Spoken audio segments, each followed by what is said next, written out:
Bismillaahi Raxmaani Raxiim. Ma ku aragtay maqaarkaaga meelo ka mid ah in midabku isbedelay uuna yeeshay baro madow ama buluug xigeen ah iyadoon wax jug ah ku gaarin sida sawirada kore ka muuqda?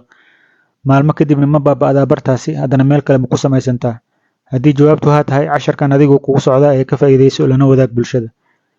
Magacaygu waa Dr. Mahdi, waxaan ka mid ahay dhakhaatiirta ka howlgasha isbitaalka East End. Barahan maqaarka ku samaysma waxay tilmaan u yihiin xididada yaryar ee maqaarka ka hooseeya markay dhiigbax sameeyaan, taasoo badanaa dhacda markay jug ku gaarto ama lagu dharbaaxo, laakiin markay sabab la'aan u yimaadaan waxay tilmaan u tahay cillado dhowr ah. Baraha noocan oo maqaarka ku samaysma waxaa cilmi ahaan loo yaqaanaa ecchymosis, waxaana badanaa lagu arkaa gacmaha iyo lugaha, dumarka ayayna ku badan yihiin markii ragga loo eego. Xaaladaha lala xiriiriya cilladan waxaa ka mid ah: 1.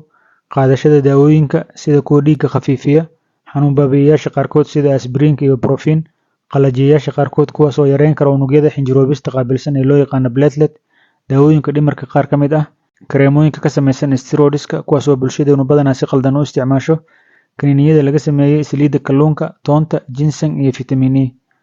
2. Haddii aad ka xanuunsan tahay beerka ama kelyaha. 3. Haddii aad qabtid cilladaha dhiigga ka dhasha ama dhuuxa lafta aad ka jiran tahay. 4. Hadduu jirkaaga ku yaryahay fitamiinada qaar sida fitamiin B12, fitamiin C ama fitamiin K. 5. Haddii aad qabtid cilladaha ka dhasha difaaca jirka sida xanuunka lupus. 6. Haddii aad qabtid xanuunka AIDS-ka. 7. Haddii aad isticmaashid maandooriyeyaasha qaarkood. 8. Haddii aad qabtid xanuunka kansarka. Badanaa barahan dhib ma keenaan, maalmo kadibna way iska baaba'aan, daawona looma qaato, laakiin haddii aad isku aragtid waxyaabahan soo socda, fadlan si dhaqso ah dhakhtar ula xiriir. 1. Barahan oo dhowr meel hal mar ka soo wada baxa. 2. Barta oo aanan baabi'in 2 isbuuc kadib ama sii ballaaranayso maalinba maalinta ka dambeysa.